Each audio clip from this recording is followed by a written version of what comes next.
सिद्धांत बेंगलोर, बाबूलाल शकुंतला कलकत्ता, अरविंद रेणु एवं यशवर्धन बेंगलोर। जय जिनेन्द्र। नमः श्री वर्धमानाय निर्धूत कलिलात्मने सालोकानां त्रिलोकानां यदुविद्यादर्पणायते। देवादिदेव महावीर भगवान की जय।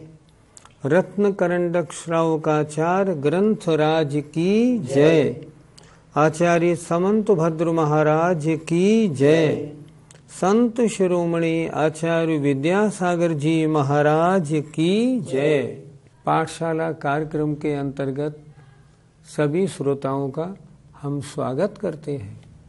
पाठशाला कार्यक्रम में अभी तक हमने आपको जैन धर्म के बारे में प्राइमरी शिक्षण दिया, बहुत सी स्तुतियों, अभिषेक पाठ, पूजा आदि के अर्थ भी सिखाए, छह ढाला सिखाया, द्रव्य संग्रह सिखाया और तत्वार सूत्र भी अच्छी तरह पढ़ाया। हमें उम्मीद है आप सबको अच्छा लगा होगा। इसके बाद हम किसको पढ़ाएं, इसके बारे में हमने बहुत से लोगों से चर्चा की। हमारे पास जो मैसेजेस आए उनके अनुसार हमने निर्णय किया कि अब चरणान योग का जो महान ग्रंथ है रत्नकरण श्रावकाचार्य, अब उसको पढ़ाना चाहिए। तो आज से रत्नकरण श्रावकाचार्य का शिक्षण पाठशाला में प्रारंभ हो रहा है। ये कैसा ग्रंथ है, श्रावकों का आचरण कैसा होना चाहिए, इसके बारे में जितने श्रावकाचार्य हैं उसमें सर्वोपरि सर्वश्रेष्ठ ग्रंथ है रत्नकरण श्रावकाचार्य। और इसके रचयिता भी आचार्य समंत भद्र महाराज सर्वश्रेष्ठ महान आचार्यों में माने जाते हैं। इनका समय ईशा की दूसरी तीसरी शताब्दी अर्थात लगभग आज से 1700-1800 वर्ष पूर्व ये हुए थे। ये कौन थे? ये उरकपुर के राजा के पुत्र थे। इनका नाम था शांति वर्मा। कितने विद्वान थे, न्याय, व्याकरण, ज्योतिष, इन सब के प्रकांड विद्वान थे। इसलिए इन्होंने पहले तो खूब अध्ययन किया। अध्ययन करने के बाद इन्होंने दीक्षा ले ली। दीक्षा लेने के बाद अचानक पूर्व कर्म असाता वेदिनी का तीव्र उदय था, तो इनको भस्मक व्याधि लग गई। भस्मक व्याधि का मतलब होता है जो खाते थे सब भस्म हो जाता था और बहुत भूख लगती थी। इन्होंने अपने आचार्य से कहा, गुरुदेव मुझे भस्मक व्याधि हो गई है, क्या करूं, बहुत भूख लगती है। आचार्य ने देखा कि ये शांति वर्मा जो है ना, है महान व्यक्तित्व, इसलिए उन्होंने उनको आज्ञा दी, तुम दीक्षा छोड़ दो और जैसे बने वैसे अपनी इस व्याधि को शांत करो, फिर आना। इन्होंने दीक्षा छोड़ दी और दीक्षा छोड़ने के बाद ये अपनी भूख जो भस्मक व्याधि में लगती है उसको शांत करने के लिए सब जगह इधर उधर जहां इनको मिलता था वैसे चले जाते थे। इनको अचानक काशी में जो एक शिवालय था, उस शिवालय में इनको अवसर मिला। ये वहां पहुंच गए और इन्होंने ये कहा कि यहाँ आप कितना ही इस मंदिर में द्रव्य चढ़ा दो, मैं सारा द्रव्य यहाँ के जो मंदिर के अधीश्वर मालिक हैं उनको खिला दूंगा। लोगों ने कहा ठीक है। राजा भी तैयार हो गए। तैयार होने के बाद वहां पर खूब द्रव्य आने लगा और ये सारे किवाड़ बंद करके सारे द्रव्य को स्वयं खाने लगे। खूब द्रव्य आता था, खूब इन्होंने खाया और इनकी व्याधि धीरे धीरे शांत होने लगी। काशी के राजा शिवकोटि थे, वो बड़े प्रसन्न थे कि इतना अच्छा कोई योगी आया है जो सारी सामग्री को भगवान को खिला देता है। लेकिन अचानक एक बार किसी ने छुप के देखा कि नहीं, ये खिलाते नहीं, ये तो खुद खा जाते हैं। राजा के पास शिकायत पहुंची। राजा ने कहा, आप क्या करते हो? समंतभद्र महाराज शिव वर्मा जी बोले, मैं खिलाता हूँ। बोले नहीं, गलत, आप खुद खाते हो। कि नहीं, मैं तो खिलाता हूँ। बोले अच्छा, तो हम आपकी परीक्षा करेंगे सामने। ठीक है। परीक्षा के लिए बहुत हजारों आदमी एकत्रित हो गए। इन्होंने उस समय स्वयंभू स्तोत्र की रचना की, और स्वयंभू स्तोत्र की रचना करने से क्या हुआ, सामने जो पिंडी थी, वो पिंडी जब भगवान चंद्र प्रभु का स्त्रवन आया तब पिंडी अचानक फट गई और उसमें से भगवान चंद्र प्रभु प्रकट हो गए। चारों ओर जय जयकार हुआ और जैन धर्म हजारों लोगों ने धारण किया। ऐसे महान आचार्य थे। इतना सारा द्रव्य खाने से इनकी भूख भी शांत हो गई थी, भस्मक व्याधि शांत हो गई, और इन्होंने पुनः अपने आचार्य के पास जाके पुनः दीक्षा ले ली। महान विद्वान आचार्य थे। इन्होंने कौन कौन से ग्रंथ रचे देखें, आप्तमीमांसा, रत्नकरण श्रावकाचार, स्तुति विद्या, जिन शतक, गंधहस्ती महाभाष्य जैसे महान ग्रंथों की इन्होंने रचना की। ये सभी ग्रंथ अपने अपने क्षेत्र के बेजोड़ ग्रंथ आज भी माने जाते हैं। इनका काम था पूरे भारतवर्ष में घूमना और घूम के जो वहाँ का मेन चौराया हो उस पर मुनादी डिंडोरा पिटवाना कि जिसको मुझसे शास्त्रार्थ करना वो धार्मिक, आओ और शास्त्रार्थ करो। इन्होंने जितने स्थानों पर शास्त्रार्थ किया हमेशा विजयी रहे, क्योंकि ज्ञान था और क्षमता थी। ऐसे आचार्य समंतभद्र महाराज ने ये जो ग्रंथ रचा है रत्नकरण श्रावकाचार, इसकी सबसे बड़ी खूबी है ये निर्विवाद है। इसके किसी भी श्लोक में कोई विवाद नहीं, इसलिए श्रावकाचारों में सर्वश्रेष्ठ ग्रंथ माना जाता है। आइए आज से इसी ग्रंथ को हम पढ़ाना शुरू करेंगे।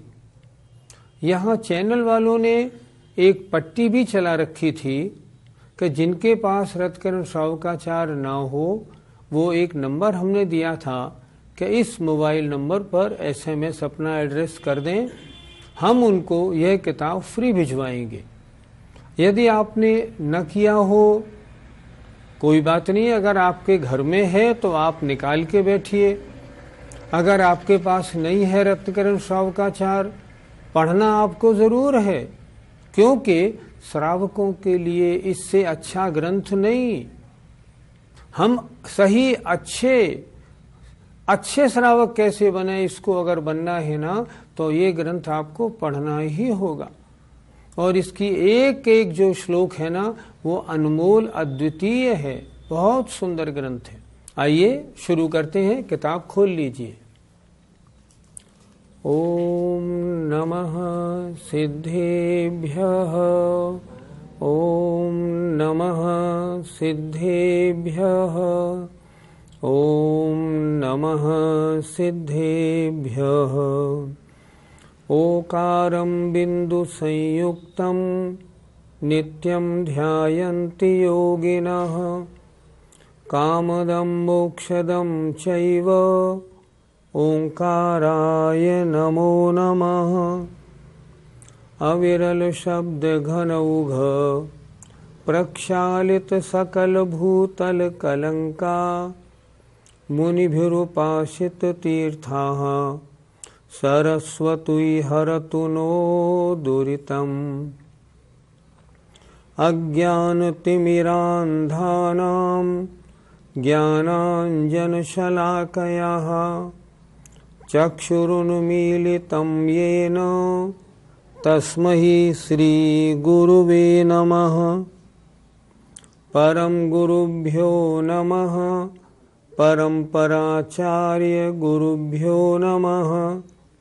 सकलकलुषविध्वंसकं श्रेयसां परिवर्धकं धर्म संबंधकं भव्य जीव मनः प्रतिबोध कारकमिदं शास्त्रं श्रीरत्न करंड श्रावकाचार्य नामधेयम् अस्य मूल ग्रंथकर्तारः श्री सर्वज्ञ देवाः तदुत्तर ग्रंथकर्तारः श्री गणधर देवाः प्रतिगणधर देवास्तेषां वचोनुसारमासाद्य श्रीमध्वाचार्य समन्तभद्र देवैर्विरचितम् मंगलम भगवान वीरो मंगलम गौतमो गणी मंगलम कुंद कुंदार्यो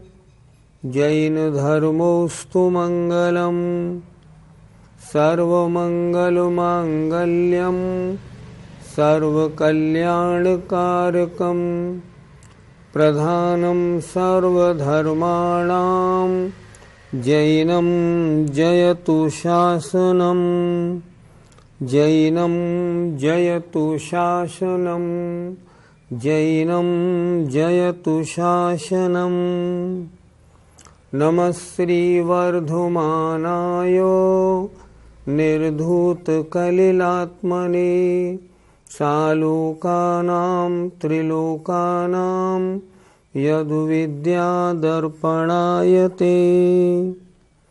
देवादिदेव महावीर भगवान की जय, पंच परमेष्टि भगवान की जय। आइए अपनी अपनी किताब खोलिए, आज पहला श्लोक प्रारंभ करते हैं। तैयार हो जाइए, अपनी अपनी पुस्तक खोल के बैठ जाइए। रत्नकरण श्रावकाचार्य संस्कृत में है, पर जरा भी घबराइएगा नहीं। हम ऐसे पढ़ाने की कोशिश करेंगे जो आपके एक एक शब्द समझ में आएगा, लेकिन संस्कृत का उच्चारण आप हमारे साथ करें। किताब खोल के बैठें और हमारे साथ उच्चारण करें। देखिए, एक निवेदन और करना चाहूँगा। महान ग्रंथ है, चाय पीते हुए, नाश्ता करते हुए इसको न देखें, क्योंकि इससे जिनवाणी की अभिनय होती है। महान ग्रंथों के साथ ऐसा नहीं करें। जब इस ग्रंथ का पाठ हो या जब आप बैठें टीवी के सामने, तो बिल्कुल निश्चिंत होकर बैठें और अच्छी तरह समझें। किताब खोलिए, उच्चारण करते हैं, मेरे साथ करिएगा।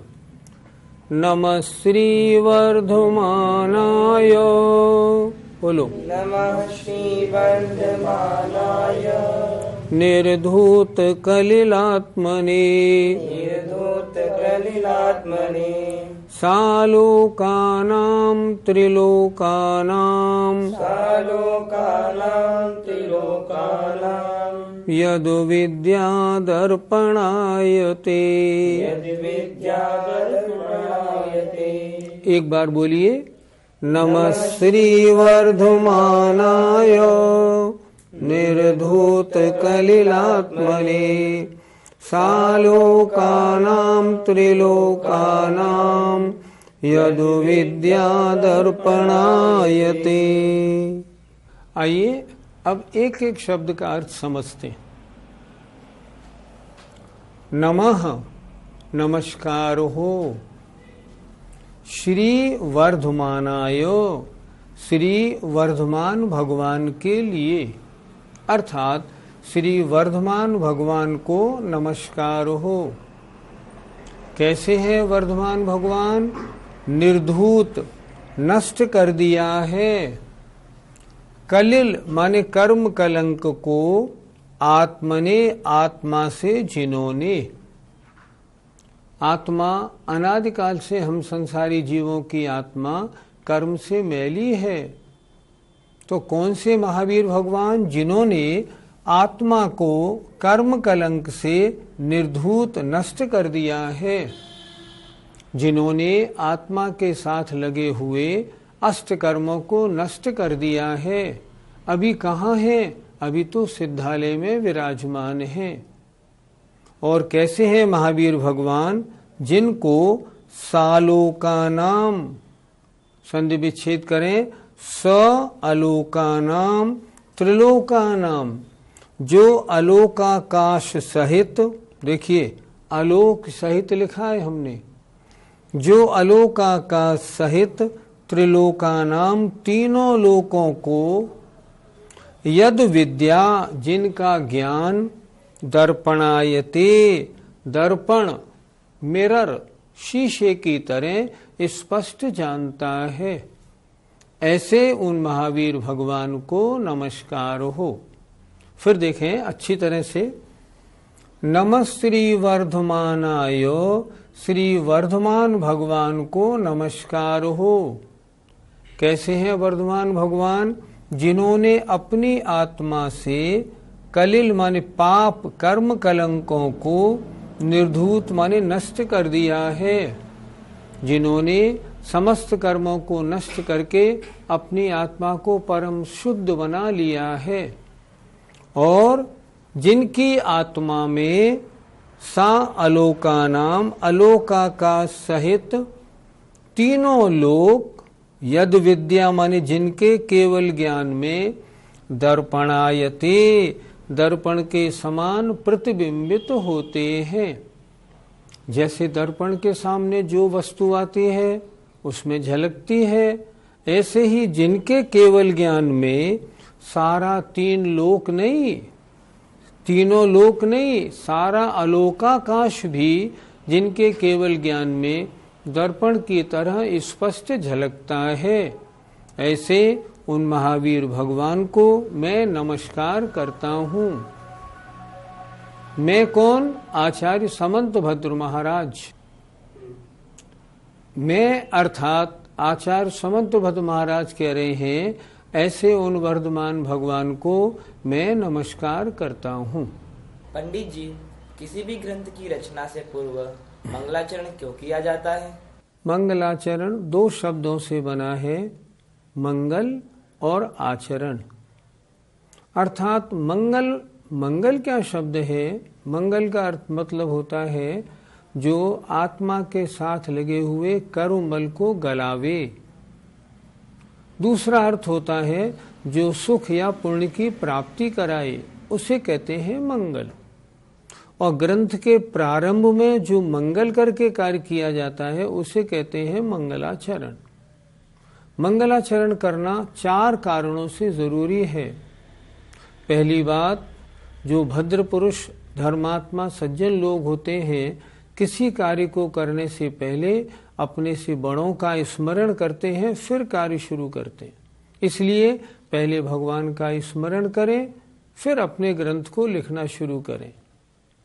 दूसरी बात, नास्तिकता का परिहार करने के लिए हम ऐसे नहीं जो हम किसी भगवान को नहीं मानते, हम आस्तिक हैं, हम भगवान को मानते हैं। इसीलिए तो ग्रंथ लिखने में सबसे पहले हम भगवान को याद करते हैं, उनको नमस्कार करते हैं, फिर ग्रंथ लिखते हैं। तीसरी बात, ये ग्रंथ बिना किसी विघ्न के संपूर्ण हो जाए, इस भावना के साथ मंगलाचरण किया जाता है। जो मंगल है उनका स्मरण करने से कार्य निर्विघ्न संपन्न होता है। और चौथी बात, मैं पुण्य की प्राप्ति करूं, पुण्य प्राप्त करूंगा तो मेरे इस कार्य में कोई पाप रूप विघ्न नहीं आएगा। इसलिए चार कारणों की वजह से, पहली बात सभ्य पुरुषों का आचरण, दूसरी बात नास्तिकता का परिहार, तीसरी बात विघ्न का नाश, चौथी बात पुण्य की प्राप्ति। चार कार्यों में सबसे, इसलिए चार की वजह से हर ग्रंथ से पूर्व मंगलाचरण करना जरूरी होता है। और हम देखते भी हैं हर ग्रंथ में पहले मंगलाचरण होता है, फिर ग्रंथ का विषय प्रारंभ होता है। पंडित जी, केवल ज्ञान की क्या महिमा है? आत्मा का ज्ञान गुण ज्ञानावर्णी कर्म के नष्ट होने से जहाँ पूर्ण प्रकाशित हो गया हो, उसे कहते हैं केवल ज्ञान। केवल ज्ञान में किसी इंद्रिय या मन की सहायता नहीं होती, ये आत्मा से होता है। ये जानता किसको है?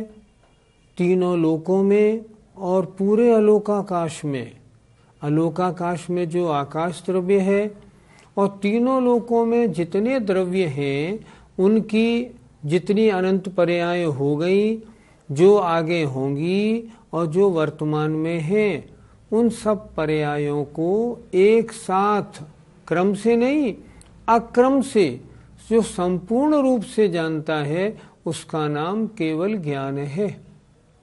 केवल ज्ञान की बात तो छोड़ो, केवल ज्ञान की एक किरण भी इतनी शक्तिशाली है कि उसमें सारा लोक और अलोक स्पष्ट झलकता है। इस केवल ज्ञान की महिमा को तो हम बारंबार नमस्कार करते हैं। महान है केवल ज्ञान। पंडित जी, अलोकाकाश को भगवान क्या जानते होंगे? आपने ये प्रश्न शायद इसलिए पूछा कि अलोकाकाश अमूर्तिक है, उसमें कोई वस्तु है नहीं, उसका रंग नहीं, कैसे क्या दिखाई पड़ता होगा केवल ज्ञान में। लेकिन एक बात समझने की है, अलोकाकाश एक द्रव्य है, वस्तु है कि नहीं? हाँ, वस्तु तो है। तो ये बोलिए ना, वस्तु है तो ज्ञान में जरूर झलकेगी। क्या अमूर्तिक पदार्थों को ज्ञान नहीं देखता? देखता तो है। कैसा देखता है? जैसे है वैसा देखता है। आकाश को आकाश की तरह देखते हैं। कौन देखते हैं? केवली भगवान। हाँ, ऐसे ही देखते हैं कि ये अंत रहित है, चारों ओर अनंत आकाश है, उसके बीचों बीच में छोटा सा लोकाकाश है, जिस लोकाकाश में सारा ऊर्ध्वलोक, मध्यलोक और पाताल लोक, 3 लोक हैं। कहा है ना, त्रिलोकानाम। जो तीनों लोकों को स्पष्ट और उनके चारों ओर जो अलोकाकाश है, अलोकाकाश को स्पष्ट देखते हैं। कैसा देखते हैं? ये अमूर्तिक अजीब द्रव्य है, इसमें कोई रूप रस गंध स्पर्श नहीं, और उसका जो परिणमन होता है अमूर्तिक द्रव्य का, उसको भी केवली जानते हैं। इसलिए जो द्रव्य जैसा है उसको केवली वैसा जानते हैं। जैसा आकाश है, आकाश को वैसा जानते। जय जिनेन्द्र। ज्ञानशाला कार्यक्रम के पुण्यार्जक हैं स्वर्गीय